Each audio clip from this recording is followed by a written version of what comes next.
morning or evening. This is Tristan Cray from the PTA program at Kennebec Valley Community College, and I'm going to be presenting on findings on exercise and dementia.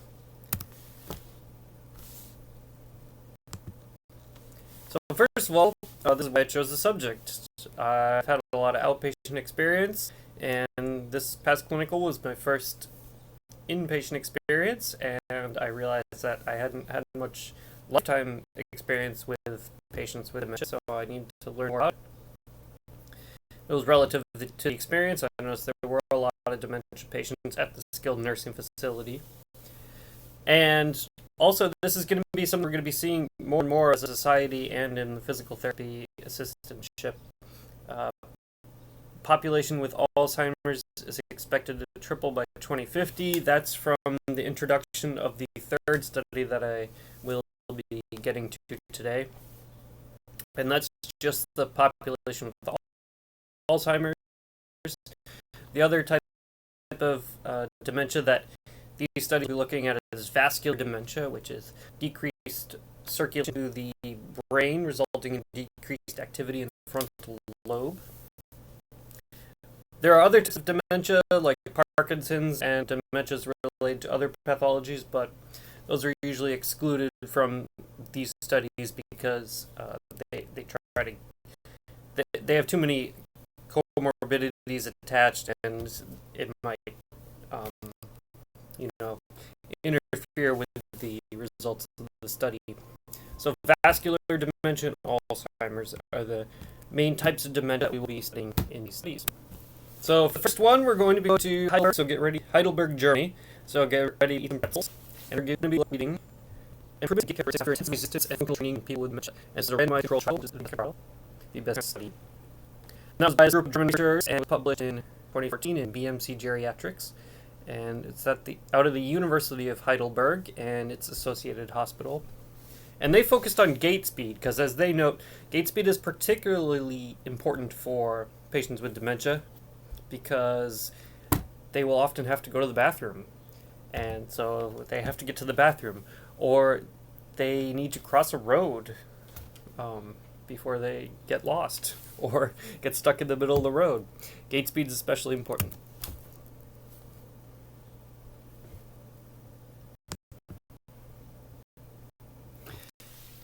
And so their inclusion criteria was over 65 years old, able to walk 10 meters without an device, and mini mental state examination scores of 17 to 26. The maximum score on the mini mental state exam is 30, so 26 is still pretty high functioning, and 17 is actually kind of high for a cutoff because, as we'll see later, other studies went as low as 10 or even lower.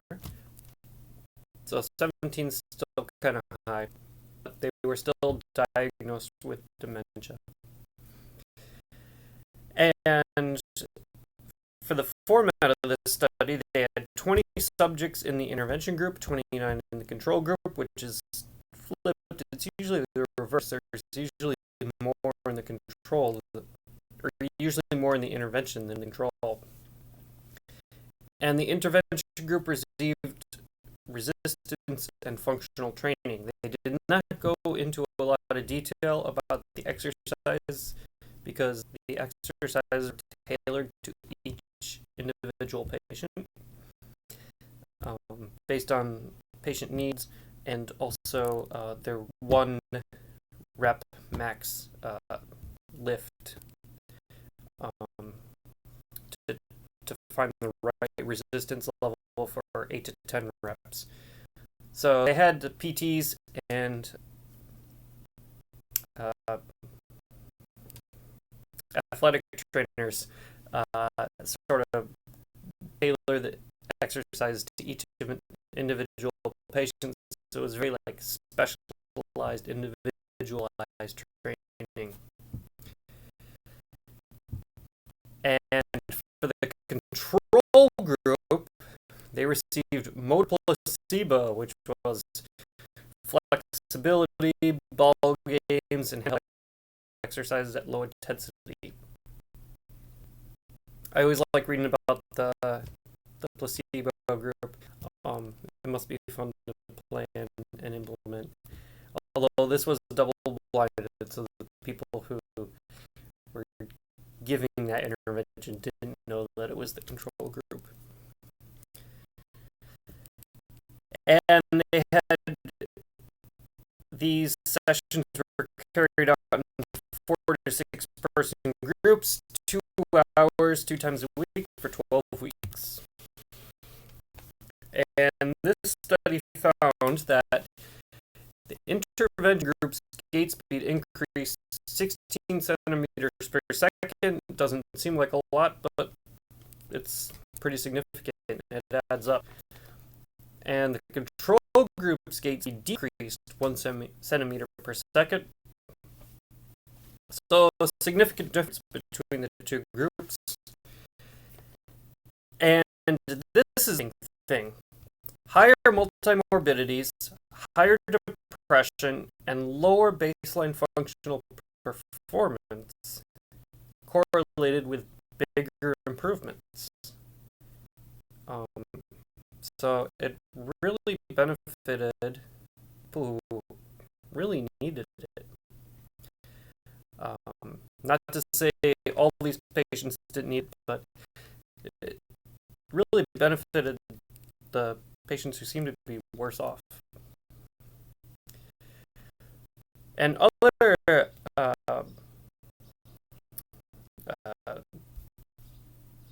parameters, like cognitive parameters, age, gender, baseline strength, and adherence, did not predict training response. Interesting that adherence did not. All the patients went through with the entire study, but some of them missed a couple sessions. And that didn't really make a difference. What made a difference was they completed it.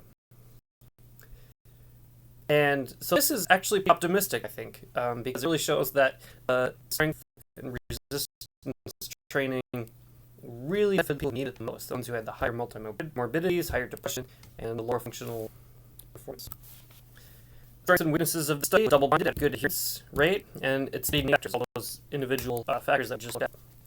Weaknesses mainly generalized those with severe dementia, since they had the cutoff score of 17, and only measured patients able to walk independently without assistive device. Having fun, which is ideal, and only observed urban residents, where their inclusion criteria had to be within 15 miles of the, or 15 kilometers of the hospital in Heidelberg, Germany. So I imagine that urban residents get more chances to more chances to be active in parks, sidewalks, as opposed to rural residents who may be more isolated. That's just my theory, but it's interesting to consider. So for the next study, we're going to be going to northern Sweden, way up north in Umeå, and so we're going to eat some pickled herring there. It's really good. And we're going to be reading. This is a very clumsy title, but it will make sense. Walking aids moderate exercise effects on gait speed with dementia, a randomized controlled trial. And this is by this group of Swedish researchers out of Umeå, Sweden, and sort of a really large, like decade-long study of Umeå, Sweden called UMNEX, which stands for Umeå Dementia Study. UMNEX. The X is kind of just made. And if you want to look up this last study that came out of this UMNEX program. And this one was published in 2017 after the UMNEX program had been going on for a while. It was published in the Journal of American Medical Directors Association. And they tested the effect of high-intensity functional exercise on gait speed with walkers, handheld support, and without support. So with handheld support, they had 2 assistants holding up the patient in vertical support only, not horizontal. Vertical support as the patient walked. And they had a 4-month, so the study was for 4 months, and then they had a follow-up at 7 months.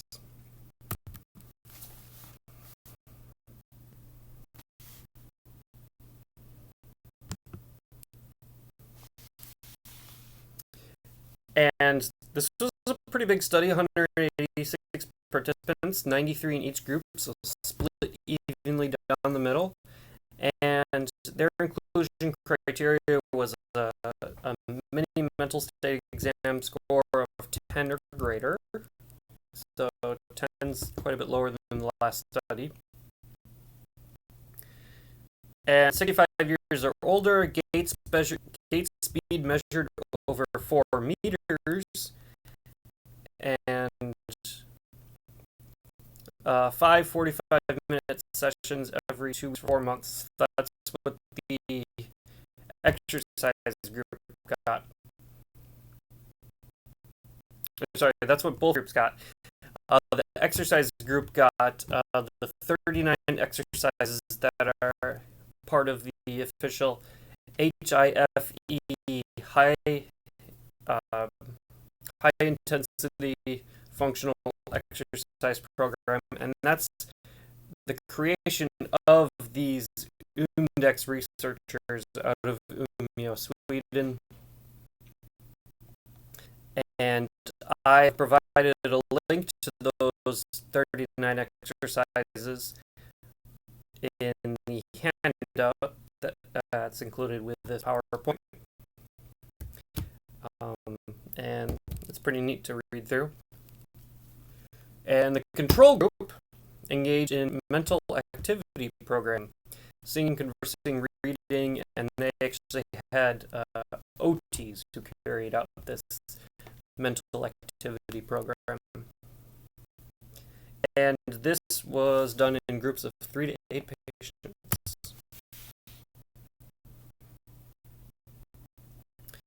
What they found in this study was that no difference was found between exercise and activity groups when measured using assistive device or manual assistance. So the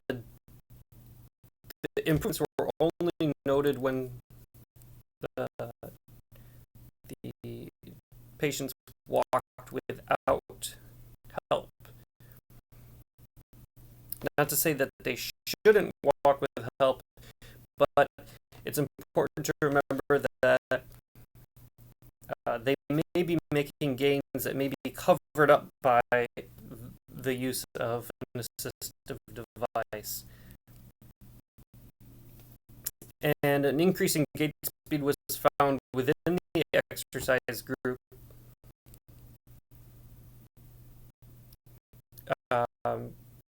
Participants who walked unsupported both at 4 and 7 months. So this is the same as I just said.